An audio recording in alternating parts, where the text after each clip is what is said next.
What's up, everyone? Welcome to Tea Hoodie in Japan. Today, we're going to make a topic about Japanese. Now, we're gonna do something a little bit different today, as far as talking about the Japanese language. What do I mean by that? What I mean is, usually on YouTube, you see these channels talking about how to master Japanese all the way to N1 in 30 days or 6 months or so on and so forth, or how to remember all the kanjis in 30 days and so on and so forth. And I'm not taking away from any of those videos. They might be effective, but I feel like a lot of their strategies, a lot of their methods to learning Japanese require a lot of time that most people don't have, a lot of time and a lot of focus that most people don't have. So I'm going to put things into a different perspective, and here's how I'm going to start. I'm going to begin by talking about my background. Not my background, but where I'm at in speaking Japanese and how did I get there, how long it took. So, I'm going to say this. I've been studying on and off, very inconsistently for many years. I'm going to say, let's say 8 years. Before I even moved to Japan, I was on and off studying Japanese. Like I said, inconsistently, because I was not taking it seriously. For one, because I wasn't living in Japan. Two, because I had many things to do, whether it be my job, whether it be my hobbies, such as dealing with cars or martial arts or whatever the case may be. And then I moved to Japan, and what I end up doing is finding myself in the same or similar situation, busy with work, trying to get other hobbies and stuff done, so on and so forth. It's not until last year, and granted, as I've been living in the country of Japan, yes, my Japanese have been going up gradually. But it's not until last year that I've started to take my Japanese a lot more seriously, and my Japanese have gone up a lot more rapidly. And even to this point, I feel that I am in an N4 level. I would say I never taken any tests yet. I have taken tests online that are equivalent to the JPLT test, but I never officially taken the test, and I'll explain why after. So that's where I am now. Going back to my topic. I want to talk about how to get from amateur to N5 to N4. And I think I say this when I say in a different perspective. What I mean by what you heard me say, amateur or beginner or fresh fish or whatever you want to call it, to N5, N4. I don't believe you start out at N5. I don't believe it at all. And so what I'm going to do is, based off my experience, if I had to do it all over again to quickly bring up my Japanese level, this is what I feel I would have done. Starting from amateur, then going to N5, and then going to N4.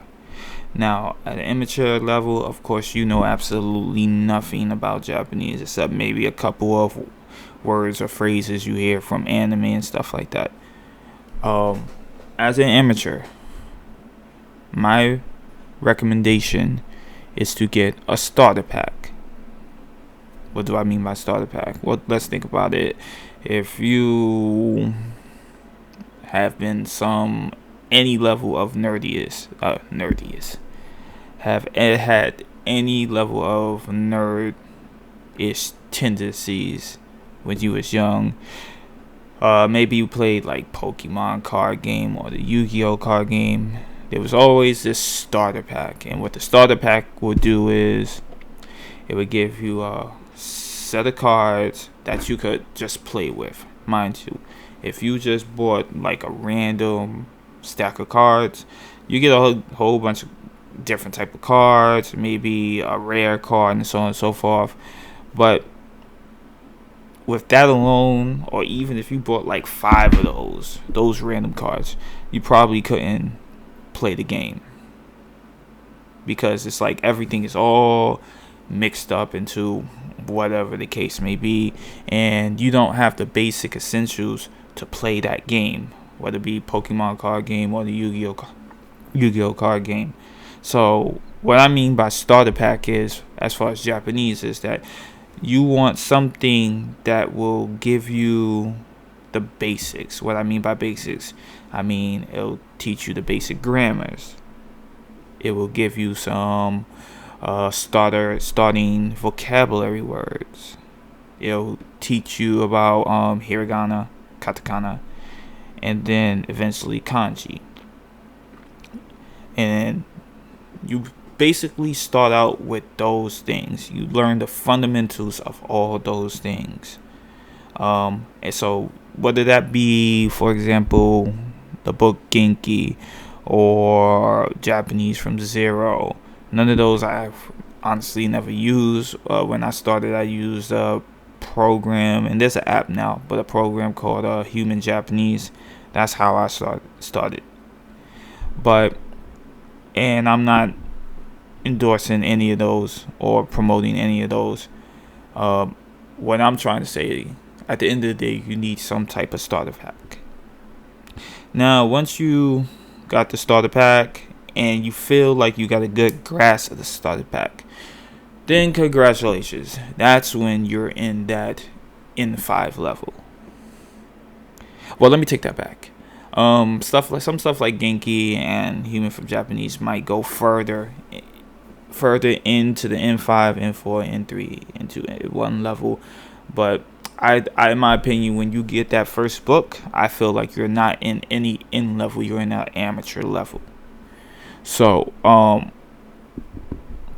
once you get that fundamental grasping, what I recommend you do is you focus on more N5 grammar words and also N5 vocabulary. So what do I mean by that? Because what I mean by that is, as for example, when we talk about grammar, as you go advance further and further into the language, you're going to notice that there's going to be a lot of grammar that you couldn't even imagine. I'm still looking at the N4 grammar levels, and I don't even think I know half of the N4 grammars, or at least I haven't gotten down packed that I can memorize them and use them as freely as I want to. That's what I want to say. So I would look for something that has a level, that has a list of N5 grammar that you can work with. What's it going to allow you to do? It's going to allow you to mix up with your sentences a little bit, extend your sentences into like a basic one sentence. You could do compounds and so on and so forth.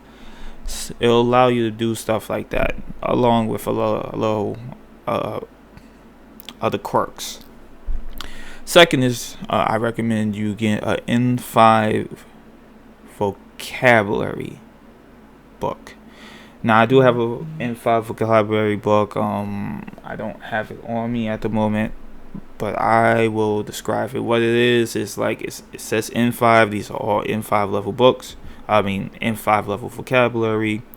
And in that book, what I personally do is the vocabulary, I skim through the whole thing first. Whatever vocabularies I already know, I just check them off. Just check them all off until I get to the end of the book. At that point, then I go back to the beginning of the book. And then whatever vocabulary that I didn't check off, I don't know, I'm not sure, or I'm not confident that I know, I look at those pages, maybe 1 or 2 pages, and then I just study those. Just keep studying those. Keep it in my head, speak it out loud, a little of both. At that point, just test yourself. Look at it, see if you can remember it by heart. If you feel confident, check it off until you get to the next page, and then rinse and repeat all the way to the end. And then at that point, then you could move on to N4 and so on and so forth.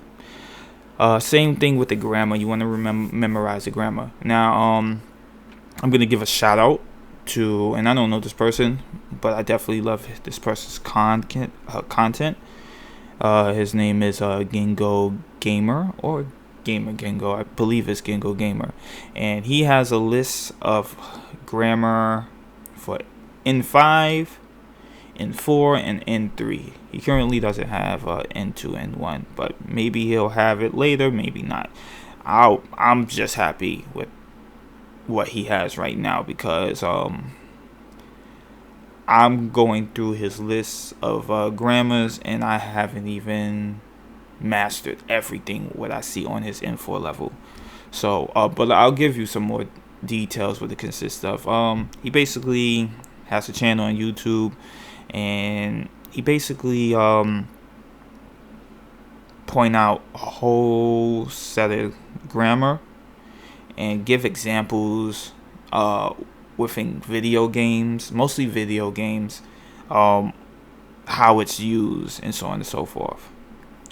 But what I especially like about it is that Gingo Gamer has one for N5 and for N3. He has one, for example, let's say N5. He has one big video, maybe 2 hours, maybe 4 hours. The N5, I believe, is around 2 hours, and it's a list of all the grammars for N5, or at least what he believes to be N5. But I believe it's pretty accurate. So what I recommend you do is go through that list, make sure you remember everything, and then once you feel like you're pretty comfortable, then you move to N5. Because at the end of the day, you could always go back if you feel like you forgot something. And like I said, right now I'm in his N4, trying to memorize all the grammars he has for the N4 grammar level, and it's pretty tough. It's pretty tough in my opinion.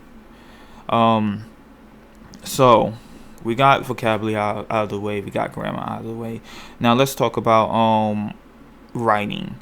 Actually, let's go back. Let's go about reading. I believe it's more easier to memorize. It's more easier to recognize and memorize the katakana, kanji, and hiragana. Katakana, hiragana, and kanji than it is remembering to write it. So what I recommend you do is first you gotta memorize hiragana, then you gotta memorize katakana, then you move on to kanji. And this is why I said you need some kind of starter pack. A starter pack give you a couple of words, some kanji, and then you should, from the very beginning while you're an amateur, should already have mastered the katakana and hiragana. And then at this point what I recommend you do is get a simple Japanese book, for beginners, something with maybe it's a short story. It'll more likely have some kanji with some furigana. Furigana is basically the hiragana characters on top, so you know what this is. And how that works is that, okay, you look at this kanji, and you're like, okay, this is the word, and then eventually, as you keep reading, you'll start remembering these characters, these kanji characters, hopefully over time. It works for me. So as I said, what I recommend you do is get books for beginners. Just keep reading them. A lot of these books have at the end of the page, or maybe during the story, have vocabulary words which it feels that you may not know. So that's another way you'll be remembering more vocabulary words. Like, for example, it was talking.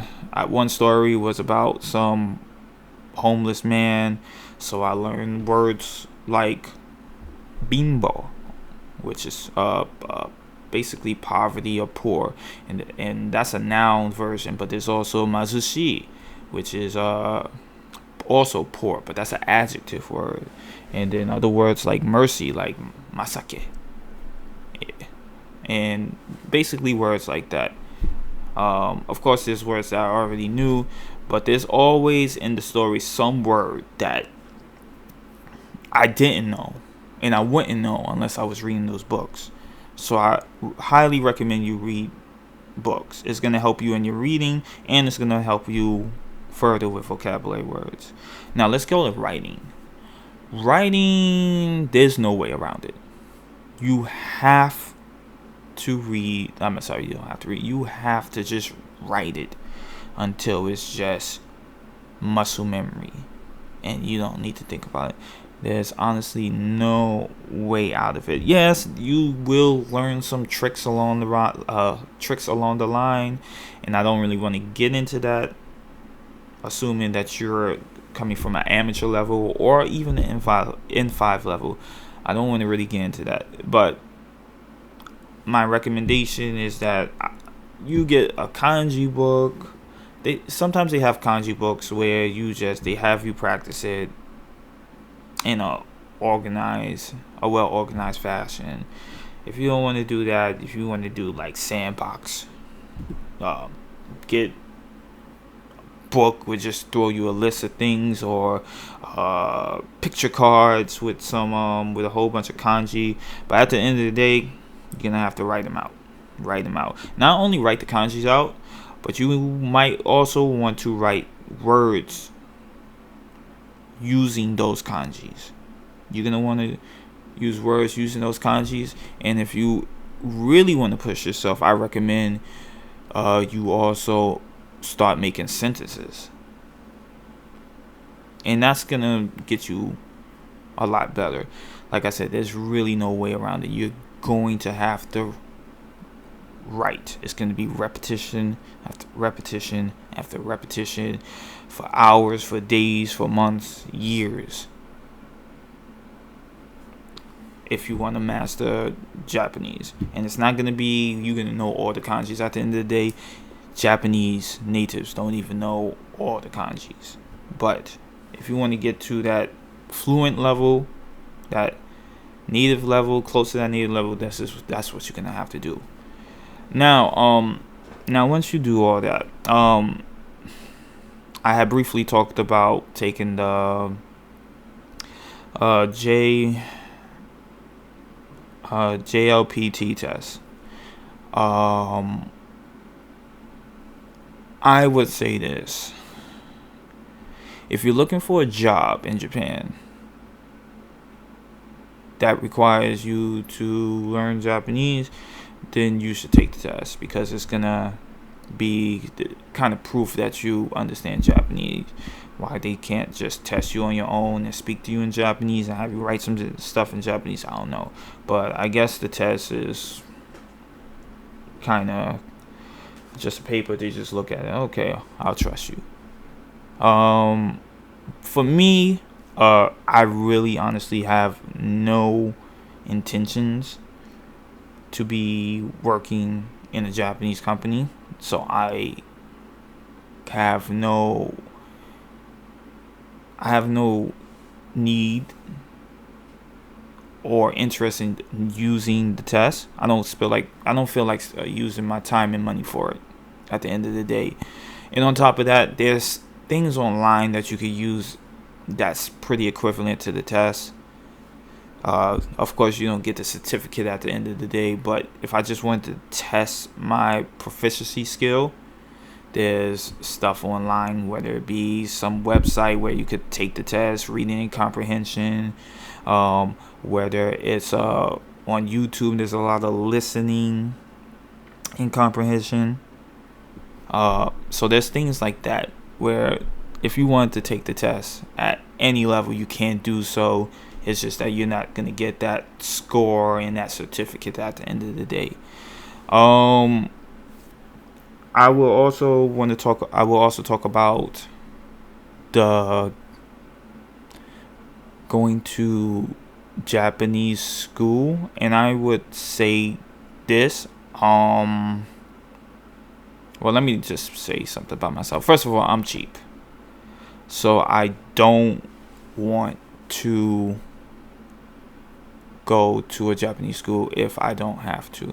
Maybe one day I will. If I get, if I hit a wall or something, maybe I will. But in my opinion, I feel that go to school if you need someone to keep pushing you. If you can't push yourself, if you can't stay focused yourself, then I feel that a school will definitely help you. It will definitely help you. Going there every day, someone's going to be breathing down your neck, having you write a whole bunch of kanjis, reading so often. It's going to be consistent. You're going to be there hours and hours and hours just learning Japanese. That's all you're doing. And that's obviously going to be very effective. Now, like I said, if you could do that on your lonesome, I don't see a reason for you to go to a Japanese school. Especially if you're living in Japan. Now, if you're not living in Japan, then there's probably no way out of it because you're going to need some practice somewhere, and a good place to practice. If you're not in Japan, and if you could find some kind of Japanese school in your own country, then that's probably the best way. So, alright, so that's my take on that. Talking about, like I said, starting from amateur, going through N5, and going into N4. Now, over time, when I feel I'm comfortably in N3 level, then I may make another video and talk about how I got to that point. See if there's any differences, any new takes going back from this video. But right now, I'm pretty comfortable on my take, so we're gonna end right here. Again, this is T Hoodie in Japan. I will be making other videos on other topics. I hope you enjoy this one. Peace out.